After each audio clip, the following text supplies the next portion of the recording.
So for those of you who don't know yet with our project, well, the release that we're going to be releasing tomorrow is the final release of our old engine. This one's way super more efficient, and everything actually works on the XO. So I don't know if it negates all the bad comments we've given it last quarter, but saying that it wasn't capable, but now we got it capable. So yeah, I've basically been put in charge of the characters and enemy design for the game for Fortune Hunter, because me and Dave were both going to do it, and we also had to do the environments, and it was pretty much decided that it made more sense to have one person focus on the characters and the enemies, so you'd have a consistent art style, and another person doing the backgrounds, because two art styles can coexist more easily between those two groups than splitting up enemies and characters, and all of a sudden they don't look the same. So what I've been working on is basically just doing stills. What is the Yeti crab? that was nice. Okay, all right. That's all pixelated. That's the zoomed. Yeah. This is Bone Sprout. This is one of the enemies I've been working on. What I've been trying to do is keep an eye out for a potential animation down the line, because what I'm trying to do is get a co-op going for the summer, and one of the great advantages of the new engine that Justin just put up is that it can actually handle animations, real animations with sprite sheets. So I can actually do some of the cool ideas I had specifically for this guy, because if you notice, it's all branches and tubes and stuff like that. And the way I did it in Illustrator, I broke it down so it's easy to animate. So what I'd like to do is have it so when you approach this guy, he's just a block of soil sitting on the ground. When you approach him, he floats up, swivels, and then these branches actually come out of the skull. And then they come out of the skull, and then they spread down. And that's his little intro. And then, obviously, you have Run away. What's our animation frame rate? 2 a minute, 3 a minute? What's the animation? That's what it used to be. Yeah, that's the old engine. So tell me what the animation one- frame rate is now. Well, I haven't tried maxing it out. I mean, I'm running it probably right now around 5, 6, 7 frames a second. I don't know where it is. So it's We doable. don't want. It's still not, so yeah, you're looking at basically like NES, why? Why not? I felt the need to laugh at Justin last night through the This is the game. final version. You're looking at the, wouldn't that be awesome? You're looking at basically NES caliber animations, which, you know, if you've ever played some of the later NES games, can get pretty nice, even with the limited space. And that's another thing we're working on, is keeping the file size to a minimum. I think our cap is 10 megabytes you want to keep it under. The whole game. The whole game. Yeah. So doing a sprite sheet makes the most sense, because it's the less out of memory taken. And I have, this is actually the speed it runs on the XO. I have it throttled on this on all systems, because when I was debugging, I found it was getting very annoying when it was running at full speed in my XO or on my laptop and not there. So I set it up so it's frame capped to about what my XO was running. So this is what it looks like on the XO1. It's real time.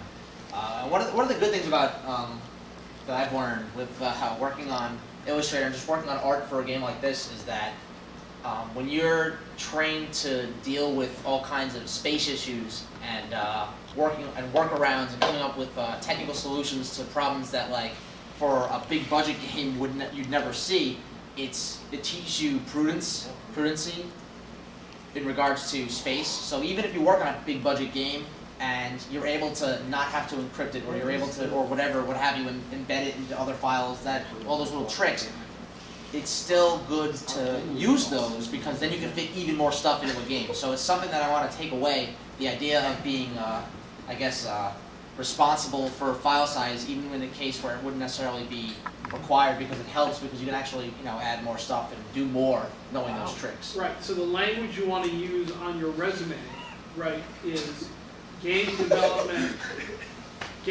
on constrained platforms. Right. Right? So those of you who are interested in doing mobile games, Yeah. right, this is good training. iPhone, that type of stuff. This is Yeah, fantastic training. This is the Frost Giant. It's another one of my characters. Based on Dave, yeah. I pretty much nailed the teeth color.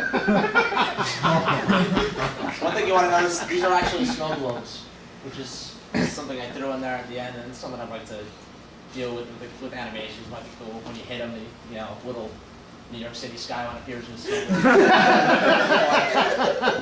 Constrained platform. Yeah. These details. And then we've also got Oh, those Yeah, two things that we just passed, the stuff that he's just speeding back, those are my stuff. Where's that Thursday. It's all the way down to the Yeah. keys part. Oh, and I made all these. Yep. There we go, Oh. big key. That's the thing I worked on. Not much to it, just a simple item. And then all the way at the top is the merchant. Did you swap out the merchant image with the new one, or is it still the Yeah. guy with the emaciated No, I arms? didn't on this. So Farron, I guess he's still Farron then. That's actually the merchant, not Farron. We kind of one of the ideas I kind of had I threw out there Well, I because have it. one of the cool features of our game is it actually keeps track of a lot of stats. Specifically, when you're dealing with the merchant, there's the potential to overpay or underpay him depending on how good you are at math. He'll give you math problems, and that'll basically determine how much you pay. So it keeps track of that. So at the end of the game, it'll know how much you spent versus how much the items were worth. And one of the ideas I had to use that with would be the big twist at the end boss would be the merchant was actually Farron, the big bad guy, and he would expose himself as the bad guy, and then he'd depending on how much you overpaid. What's that?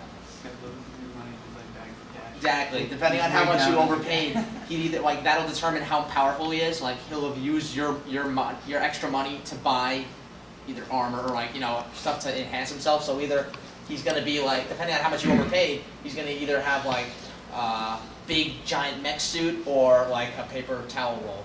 But that's not near What if I integrating. underpay him a lot?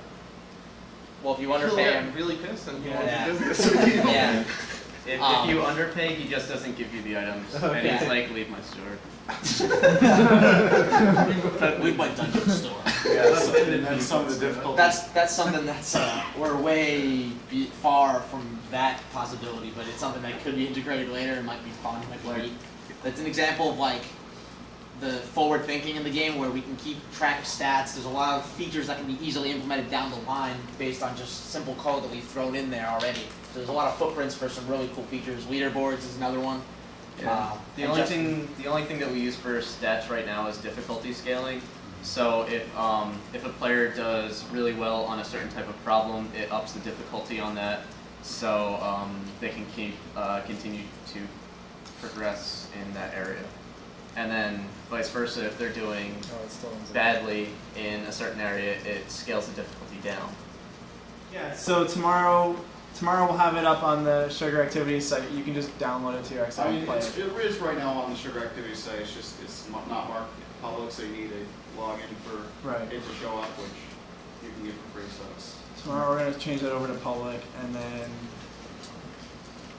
the one that's up there now is almost completely different than what we've. I mean, if anyone wants to play around with the map maker, I do have it on here.